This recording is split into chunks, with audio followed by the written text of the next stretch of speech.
Assalamualaikum warahmatullahi wabarakatuh. Perkenalkan, nama saya Regina Sekarufta Nugraeni, NIM 1803211001009.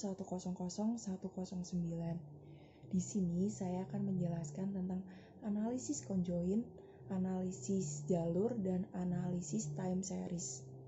Di mana saya akan menjelaskan tentang pengertian, tujuan, variabel dan data, serta istilah dalam analisis time series, stasionaritas, dan kointegrasi. Analisis conjoin adalah suatu teknik yang secara spesifik digunakan untuk memahami bagaimana keinginan atau preferensi konsumen terhadap suatu produk atau jasa dengan mengukur tingkat kegunaan dan nilai kepentingan relatif berbagai atribut suatu produk. Pada dasarnya, tujuan analisis conjoin adalah untuk mengetahui bagaimana persepsi seseorang terhadap suatu objek yang terdiri atas satu atau banyak bagian. Hasil utama analisis conjoin adalah suatu bentuk atau desain produk, barang, atau jasa atau objek tertentu yang diinginkan oleh sebagian besar responden. Bentuk dasar model dependensi analisis conjoin dapat dirumuskan sebagai berikut. Y1 non-metrik atau metrik sama dengan X1 ditambah X2 ditambah X3 ditambah Xn atau non-metrik, di mana Y1 atau variabel dependen yaitu skala pengukuran metrik atau non-metrik didefinisikan sebagai pendapat keseluruhan dari seseorang responden terhadap sekian faktor atau atribut dan taraf pada sebuah barang, jasa atau ide. Sedangkan X1, X2, X3 hingga Xn atau variabel independen yaitu skala pengukuran non-metrik yang didefinisikan sebagai faktor atau atribut dan taraf. Data yang diperlukan dalam analisis conjoin dapat berupa data non-metrik atau data berskala nominal, ordinal, atau kategorial, maupun data metrik atau data berskala interval atau VAR atau rasio. Data non-metrik diperoleh dalam bentuk non-metrik dari responden yang diminta untuk membuat ranking atau mengurutkan stimuli pada tahap yang telah dibuat sebelumnya.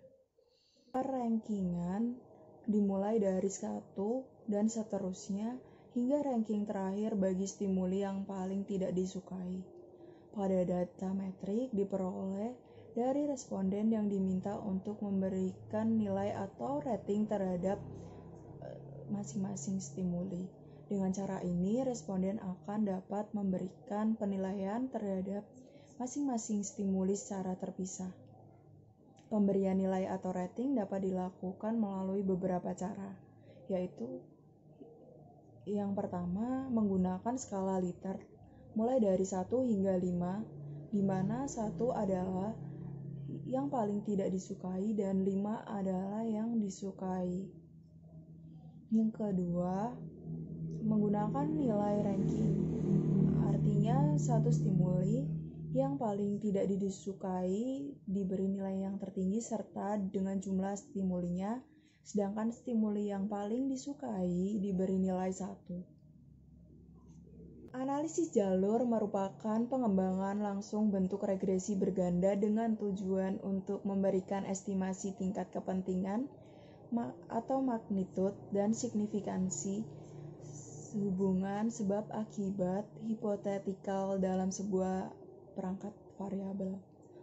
Tujuan menggunakan analisis jalur diantaranya adalah yang pertama, melihat hubungan antara variabel dengan didasarkan pada model a priori. Yang kedua, menerangkan mengapa variabel-variabel berkorelasi dengan menggunakan suatu model yang berurutan secara temporer. Yang ketiga, menggambar dan menguji suatu model matematis dengan menggunakan persamaan yang mendasarinya. Yang keempat, mengidentifikasi jalur penyebab suatu variabel tertentu terhadap variabel lain yang dipengaruhinya. Yang kelima, menghitung besarnya pengaruh suatu variabel independen eksogenus atau lebih terhadap variabel endogen. Analisis jalur memiliki persamaan struktural yaitu Y sama dengan PYX1 ditambah PYX2 ditambah PYX3 ditambah E1, di mana terdapat variabel independen eksogenus dan variabel dependen endogenus. Data yang digunakan dalam analisis jalur berupa data metrik berskala interval. Analisis kurun waktu adalah suatu metode kuantitatif untuk menentukan pola data masa lalu yang telah dikumpulkan secara teratur. Tujuan dari analisis kurun waktu atau time series adalah yang pertama, untuk memperoleh ukuran-ukuran yang dapat digunakan untuk membuat keputusan pada saat ini. Yang kedua, untuk peramalan dan untuk merencanakan masa depan. Variabel time series yaitu Y. Variabel Y atau variabel dependen yang mempunyai 4 komponen yaitu tren jangka panjang atau T, siklus atau C, variasi musim atau S, dan gerak tak teratur atau I. Pola data deret waktu. Terdapat beberapa. Yang pertama, pola data horizontal terjadi bila data berfluktuasi di sekitar rata-rata yang konstan. Contohnya data penjualan yang konstan. Yang kedua, pola data musiman. Terjadi ketika suatu deret dipengaruhi oleh faktor musim. Misalnya kuartal tahun tertentu, bulan, atau hari-hari pada minggu tertentu. Contohnya data produksi tanaman. Pola data yang ketiga adalah pola data siklis, yaitu ketika data dipengaruhi oleh fluktuasi ekonomi jangka panjang seperti yang berhubungan dengan siklus bisnis, contohnya adalah penjualan mobil. Yang keempat, pola data tren. Terjadi bila mana kenaikan atau penurunan sekunder jangka panjang dalam data. Contohnya data GNP atau Gross National Product. Istilah yang pada umumnya digunakan dalam analisis time series, stasionaritas, dan kointegrasi. Istilah pada analisis stasionaritas yang pertama, random walk tanpa intercept, di mana akan mengalami rata-rata konstan pada awalnya. Namun, nilai variasinya meningkat sejalan dengan menambahnya waktu. Yang kedua, random walk dengan intercept, di mana tidak hanya variannya yang tidak konstan, tetapi juga rata-ratanya meningkat sejalan dengan bertambahnya waktu. Yang ketiga, random walk dengan tren, di mana menambahkan tren dengan modelnya, sehingga modelnya berubah.